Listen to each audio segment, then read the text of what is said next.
How did King Randall come around? How did that? Because now you famous. now you got like you got a few thousand followers. Yeah. You've been on TV. Yeah. What's up, bro? You taking that? Look at that smile. You taking it? You taking it on camera? Yeah. How did that come about? Stuff like that, like typically, like falls in my lap. Like I just said, the hardest worker is normally the luckiest, and I just stay true. Fitness has given me absolutely everything, and believe it or not, the whole reality TV thing would not have happened if I wasn't a workout junkie. They found me on Instagram. At the time, I used to post videos of me just jumping over boxes with medicine balls or lifting weights or doing push-ups on balls. They DM me. I talked to them. I still wasn't into it. I have a great circle. So when I tell everybody in my circle about the situation, they tell me, yeah, you got to do that. You know, you're a good talker. Like, you don't say anything out of pocket. You have the personality for it. You need to go ahead and do that. Right. King Randall, that actually came from episode 2 on the show. Like that. Wait. Well, tell everybody the show. What is the show? Okay, so I was on a show called Ready to Love. You can still watch it on TV. Okay. I was on season 6. Okay. Season 7 just ended. But I was on season 6. I did all 14 episodes. Okay. So it's an elimination process. Obviously, it's a dating show, you know. So like, So you made it to the last cut? Oh yeah, absolutely. You that guy? Oh yeah, I'm definitely made it to the last cut. You made it to the last cut? Yeah, for sure, for sure. It was a crazy sequence to say the least. I'm gonna be honest with you. I had multiple connections, and the King Randall staple came from episode 2. I was talking to a couple women at the time, and then one of them deemed me King Randall in her soliloquy. And then it just kind of, you're like, I kind of like that, and then it turned into a thing? She made me popular, so I always tell her that I owe her some type of royalties or something. So I had no choice but to run with that. So I'm making my stable, so I changed my Instagram to King Randall. Once I started seeing that OWN network or the network was actually calling me that, like they'd be on Twitter and they'd be like, let's see what connection the King makes today, or the King this and King that. So I was like, I got to stay with it at this point. Oh, yeah. So they were using it too, like as a kind of like a hook, kind of like a catchy hook, and then you're like, all right, well, I'm all right with them calling me King. Why not? You know, like I could be called worse names, right? Worse things than that. For real. It works out. Explain the process of the TV stuff, man, because it's like I'm doing this whole thing here, man, and sometimes I feel like, yo, it's so, for me, this feels so extra. But it's cool, and the production value is amazing. But man, the first time the Gene, my camera guy here, came and videotaped me for jiu-jitsu, he came with this harness on his back with this ridiculous camera with a light, everything like that. And it was just like, yo, when I felt so self-conscious. I was like, literally with the guys, with the top jiu-jitsu guys in the world, I'm like, I asked him like, hey guy, this camera, and I didn't know I hadn't seen the whole setup. Yeah. And so I was like, hey man, I got a guy coming to record. Do you mind if I record you? And they're like, yeah, cool. And then as soon as he showed up, I was like, yo, I felt so ridiculous that I was like, yo, I'm sorry, this feels really extra. I hope you don't mind. And everybody was cool with it, but like the first time, it's like, yo, there's the bright lights. They're like 50. There's a sound guy. There's a live thing. There's the Gene, the camera guy. Right. You know what I'm saying? It was just a lot for me. Overwhelming. So I'm assuming because you said before we started there was, what was it, like 40 cats in like one of the things? Yeah, production for the show, it was about 40 people on cast for production. Okay. And they split up. It was 2 teams. So one team would shoot you this day, another team may shoot you another day.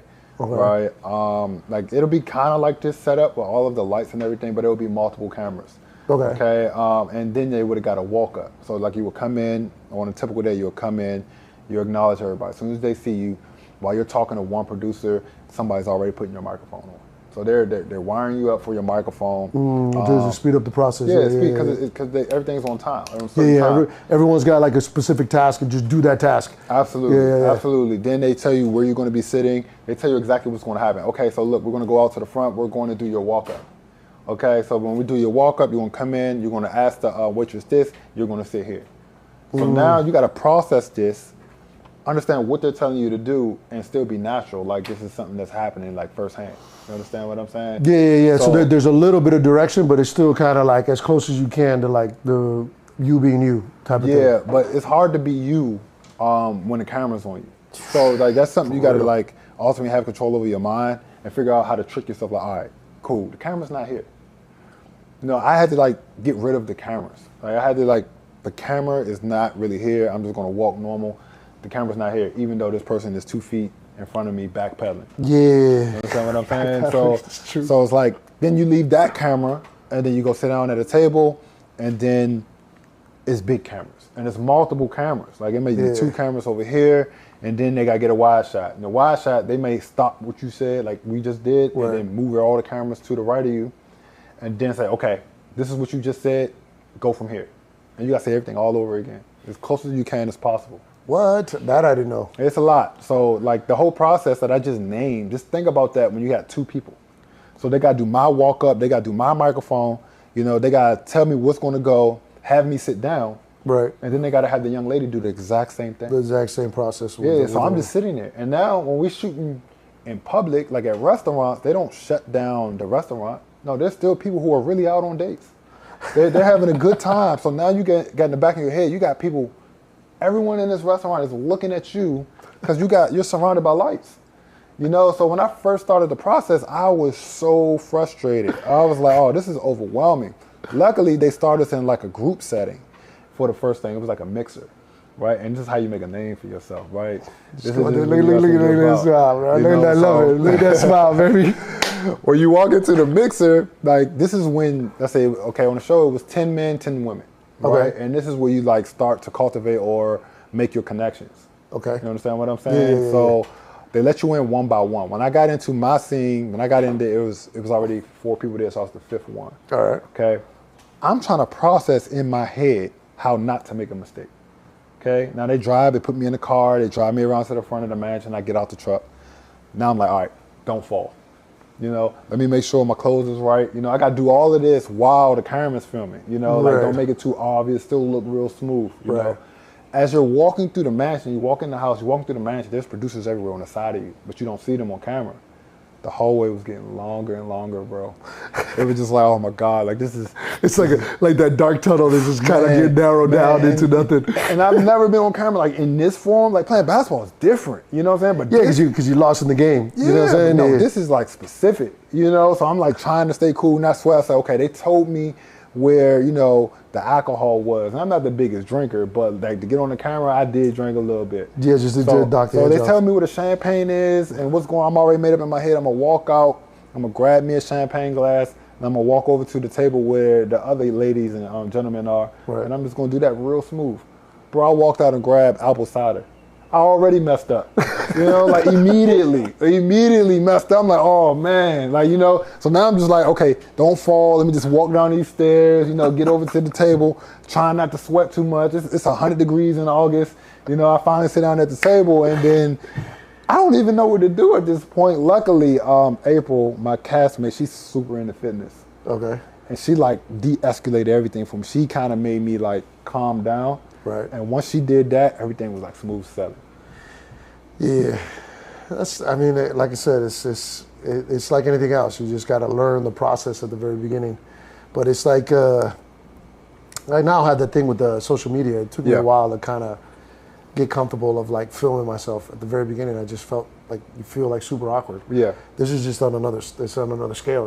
This feels like a lot to me, but I'd probably be having like an anxiety attack, man. Because it's like stage fright. It's almost even though it's like camera, it's only one person, but it feels like stage fright. Like when you go up there and there's like 1,000 people standing there, and you're like, and you immediately start breaking into a sweat. Yeah. And you don't know, you're fumbling your words, and you got to kind of like. So what ended up turning out of that, the Ready for Love thing? I mean, nothing really. It ended in November. It stopped airing. My season finished like around November. Like I made it to the end with Jamala, but you know it didn't work out for us. So I mean, beautiful girl. We just didn't work, so we had to go our separate ways. So right now, you just see me just working on other things until the next opportunity comes around. Yeah, so you haven't worked. That's right, because you haven't done another TV show yet, right? No, absolutely not. I watched the last season, season 7. I've appeared on Fox. I've been on Fox News a couple times. I've done radio shows.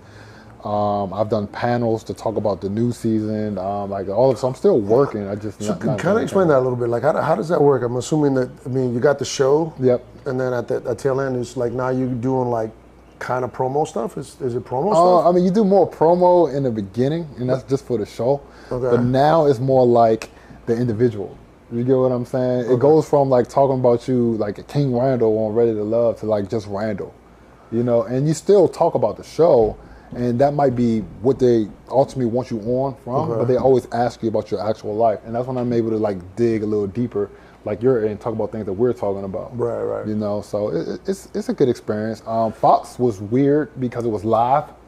You know, like it was live. There's no editing, so that was the first time I did a live show. But were you actually in studio? Yeah, definitely. Yeah. I flew up to DC. I did 2 shows in one day, so I flew up and I remember it. And I try to like keep my schedule as close as I can as possible. Okay. So I remember getting up super early. I worked out for like a couple hours. I went home. I showered because I forgot clothes, so I had to go back to my where I was staying to get dressed instead of doing it at the gym. And then I drove out to Bethesda and shot. Hey guys, thanks for tuning in. I hope you liked that clip. And if you'd like to see another clip, please go here. Or if you'd like to watch the full episode, you can also go here.